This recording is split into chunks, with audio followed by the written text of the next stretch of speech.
చదువుల తల్లి. ఆడుతూ పాడుతూ అల్లరి చేస్తా నవ్వుల మల్లెల సావిత్రిబాయికి చిన్ననాటే జ్యోతిరావు పూలేతో వివాహం. ఆశలు ఆశయ సంకల్పనకై భర్త చెంతనే అక్షరాలనొంది అగ్రవర్ణముల కోపాగ్నిలందు అదరక బెదరని సావిత్రి. బాలికా విద్యకే శ్రీకారం.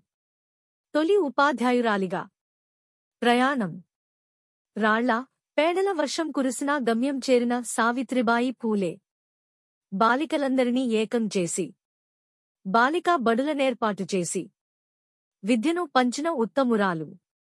సతీ సహగమన వ్యతిరేక పోరాటం చేసి స్త్రీ జనోద్ధారణకు చైతన్యం నింపి మహిళా శక్తిని మేల్కొల్పి గ్రంథ సారములను విప్పి చెప్పి చరిత్రలో లిఖించిన సువర్ణ బీజం సావిత్రిబాయి పూలే. జయహో జయహో. నేడు నింగికి నేలకు నిచ్చెన లేసేటి మగువలందరి విజయదరహ కెరటం. సావిత్రిబాయి పూలేకు జేజేలు. సావిత్రిబాయి ఫూలే భారతదేశ చరిత్రలో మొదటి మహిళా ఉపాధ్యాయురాలిగా, మహిళా విద్యకు మరియు సామాజిక స్ఫూర్తికి మార్గదర్శకురాలిగా ప్రసిద్ధి చెందారు. ఒకసారి సావిత్రిబాయి బడికి వెళ్లేటప్పుడు ఆమెను విద్యకు వ్యతిరేకంగా ఉన్న వ్యక్తులు రాళ్లతో, పశువుల పేడతో వేధించేవారు. కాని ఆమె ఆగలేదు. బడికి చేరుకున్నాక మార్చుకోవడానికి ఆమె మరో చీరను తీసుకెళ్లేవారు. ఈ నిర్ణయాత్మకత మరియు ధైర్యం అనేక మందిని విద్యనభ్యసించడానికి, సామాజిక అన్యాయాలకు వ్యతిరేకంగా పోరాడటానికి ప్రేరేపించింది. ఆమె కృషి భారతదేశ మహిళా సాధికారితకు బలమైన పునాది వేయించింది.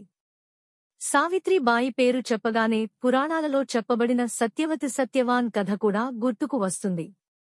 అలాగే ఆధునిక భారతదేశంలో మహిళా శక్తికి ప్రతీక అయిన సావిత్రిబాయి ఫూలే జీవితం కూడా ఒక గొప్ప ఆదర్శం. సావిత్రిబాయి ఫూలే 1831లో మహారాష్ట్రలోని నయాగావ్ అనే గ్రామంలో జన్మించింది. భారతీయ సాంప్రదాయాలకు వ్యతిరేకంగా తను చిన్న వయసులోనే వివాహం జరిగింది. కాని ఆమె భర్త జ్యోతిరావు ఫూలే ఆదర్శవాది. తను సావిత్రిబాయిని చదువు నేర్పించాడు. విద్య కోసం పోరాటం. సావిత్రిబాయి, జ్యోతిరావు ఫూలే సహకారంతో 1848లో భారతదేశంలోనే మొదటి బాలికల పాఠశాలను ప్రారంభించింది.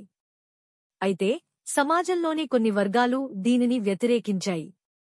వాళ్లు సావిత్రిబాయిని దూషిస్తూ ఆమెపై మట్టికళ్లం నింపారు.